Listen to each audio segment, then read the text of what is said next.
Mengawali informasi pagi ini, sebanyak 7 pemandu wisata dan 25 angkutan pariwisata tanpa izin Senin siang terjaring razia gabungan yang digelar Satpol PP Provinsi dan Dishub Provinsi Bali di jalur Denpasar Singaraja.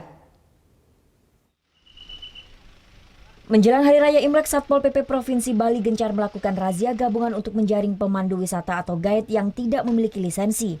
Seperti pada Senin siang kemarin, sejumlah petugas gabungan dari Satpol PP dan Dinas Perhubungan Provinsi Bali bekerjasama dengan Polsek Baturiti menggelar razia gabungan di Jalan Raya Denpasar Singaraja. Dalam operasi tersebut, petugas berhasil menjaring 7 pemandu wisata yang tidak dilengkapi dengan KTTP atau Kartu Tanda Pengenal Pramu Wisata. Beberapa dari mereka mengaku KTTP sedang dalam proses dan tertinggal di rumah.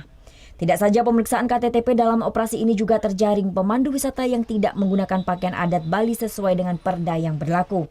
Di mana pemandu wisata yang beroperasi di Bali wajib menggunakan pakaian adat Bali untuk menunjukkan identitas budaya di kalangan wisatawan.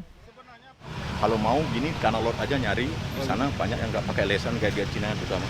Ya. Tapi kalau lesen Pak sendiri lengkap Pak? Lengkap, saya lengkap. Saya udah dari 96 udah ada lisensi guiding. Karena nggak pakai pakaian adat. Gitu. Tapi aturan dari kantor gimana Pak?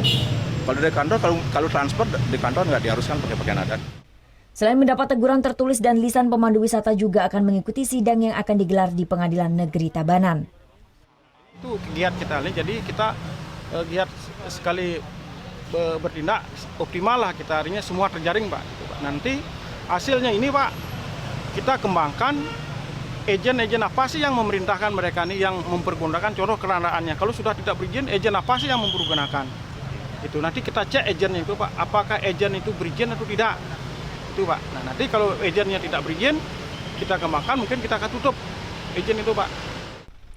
Operasi ini bertujuan untuk menegakkan Perda Bali Nomor 5 Tahun 2016 yang disebutkan setiap pemandu wisata yang beroperasi di Bali wajib dilengkapi dengan Kartu Tanda Pengenal Pramu Wisata.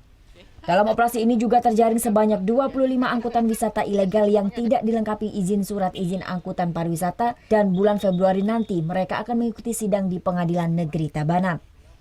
Surya Sanjaya melaporkan untuk NET.